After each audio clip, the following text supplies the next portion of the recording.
Hello learner, today we are going to see the contents of partnership deed.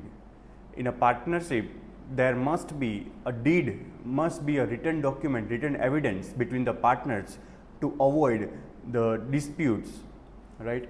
So what content should the main content, the basic content that partnership deed should include in the written document.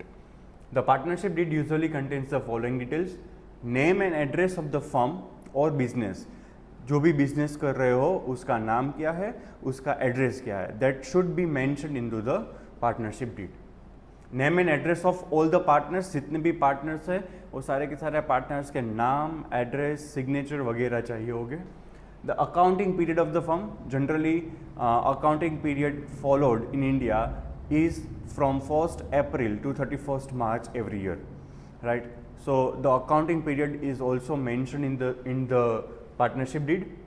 The date of commencement of partnership, it is not necessary that partnership must be start from 1st April. It can be start from any date, right? Rules regarding operation of bank accounts, there must be a separate bank account in the name of partnership firm. All the transactions regarding partnership firm should be carried out from that bank account.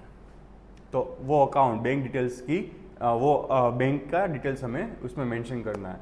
Profit and loss sharing ratio, what ever the profit sharing ratio they have decided mutually, उसका भी written documentation evidence में रखना है, right? अगर they have not decided any ratio, any profit sharing ratio, then the ratio between the partners will be in equal proportion according to Indian Partnership Act 1932. Rate of interest on capital, loan and drawing. Interest on capital क्या रहेगा, interest on drawing देना है कि नहीं, लेना है कि नहीं लेना है, इंटरेस्ट ऑन कैपिटल देना है कि नहीं देना है, वो सारा का सारा देना है तो कितना परसेंट देना है.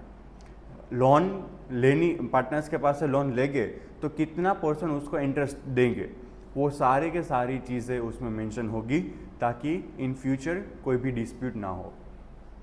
मोड ऑफ ऑडिटर्स अपॉइंटमेंट, अगर आपका बिजनेस में जो भी अकाउंटिंग आपने लिखा है उसको ऑडिट करवाना हो, then how we will appoint the auditor, उसका methodology. Salary, commission, bonus etcetera which is payable to partners. कई कबार क्या होता है कि ट्रैवलिंग अलाउंस भी हम पार्टनर्स को पे करते हैं, तो वो कितना पे करेंगे और किसको कितना पे करेंगे, that is also specified in the partnership act, partnership deed. The right, duties and liability of each partner, हर एक पार्टनर की ड्यूटी, हर एक पार्टनर की लायबिलिटी क्या रहेगी in a business, that all things will be prescribed, will be noted in the partnership deed. Treatment of loss arising out of insolvency of one or more partners. जब भी कोई partner insolvent हो जाता है, नादार हो जाता है, eight that time what will be the treatment of loss, मतलब बिजनेस को भी लॉस होगा क्योंकि द क्रेडिटर्स जो हमें क्रेडिट पे गुड्स बेचते हैं, right, the debtors, the customer वो are purchasing goods from us, our market में reputation, our reputation will be go down. So वो लॉस का ट्रीटमेंट हमें कैसे करना है. Settlement of account on dissolution of firm, जब भी पार्टनरशिप फर्म डिसॉल्व होगी at that time how we will treat the assets and liability of the business.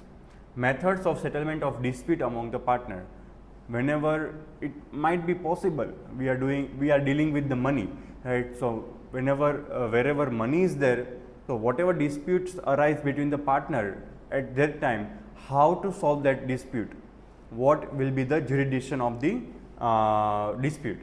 Rule to be followed in case of admission of a new partner, retirement of any partner, or in case of death of any partner, and any other matter relating to the conduct of business. यहाँ पे सारी की सारी चीज़ें आ गई. Conduct of business का मतलब होता है कि जो भी हमारा बिजनेस रिलेटेड जो भी इंफॉर्मेशन होगी वो इसके ये these are the mandatory things, these are the advisable thing, list of things are given कि इतनी चीज़ें तो आपको मेंशन करके रखनी ही है. बट इसके अलावा आपके बिजनेस को जो भी एप्लीकेबल हो रहा है वो सारी चीज़ें आपको मेंशन करके रखनी. So normally the partnership deed covers all the matters affecting the relationship of partners among themselves, However, there is no express agreement on the certain matters. The provision of Indian Partnership Act 1932 shall apply. अगर partnership deed में कुछ mention नहीं किया है, तो अगर नहीं किया है और उस वो मैटर के ऊपर डिस्प्यूट क्रिएट हो जाए, तो डिस्प्यूट का सॉल्यूशन होगा according to Indian partnership act 1932. So we'll keep the topic of partnership deed, contents of partnership deed till here. We'll see the next concept in the next video. Thank you.